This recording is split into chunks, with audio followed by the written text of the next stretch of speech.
Hello दोस्तों, स्वागत है आप सबका आपके अपनी इस यूट्यूब चैनल KVN मैथमेटिक्स में। दोस्तों आज हम करेंगे 3.4 वाली सारणी। तो आपने दो युग्म तो आपने देख लिए। जैसे फॉर एग्जांपल मैं यही लेता हूँ, यहाँ दे रखा है x माइनस 2y बराबर है 0 और दूसरा दे रखा है 3x प्लस 4y माइनस का 20 बराबर है 0। इसका व्यापक जो रूप होता है वो होता है a1x प्लस b1y प्लस में c1 बराबर में 0 भी आप कर सकते हैं। यहाँ है a2x प्लस b2y प्लस में c2 बराबर है 0, या फिर और कुछ भी हो सकता है यहाँ पे। अब ये आप देखिए a1 b1 c1 ये क्या रखा है, इसका मतलब ये है कि पहले वाला समीकरण है। ये a2 b2 c2 ये क्या है, इसका मतलब ये दूसरे वाला समीकरण है।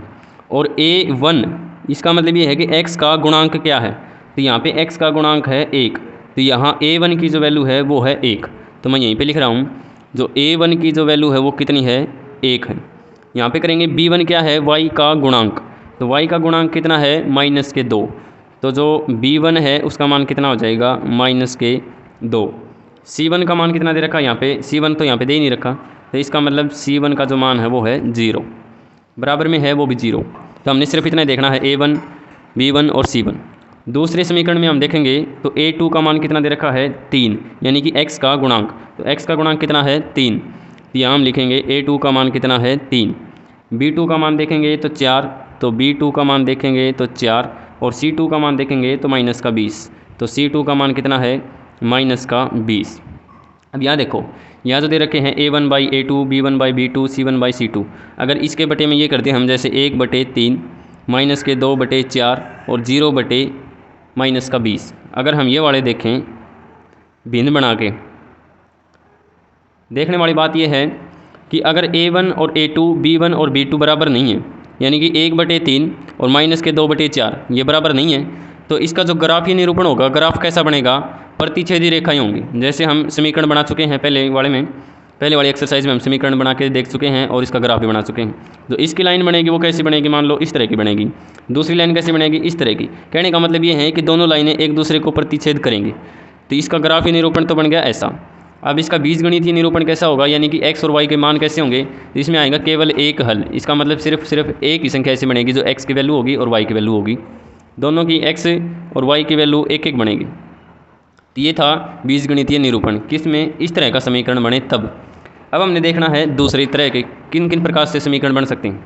ये दे रखा है 2x प्लस 3y माइनस के 9, यहाँ दे रखा है 4x प्लस 6y माइनस के 18। इसमें 2/4 या लिखेंगे 2/4, 3/6 तो 3/6, माइनस के 9/18 तो माइनस के 9/18। अगर हम इनको काटेंगे तो ये बन जाएगा 1/2, इसको काटेंगे तो भी 1/2 बन जाएगा, इसको काटेंगे तो भी 1/2 बन जाएगा।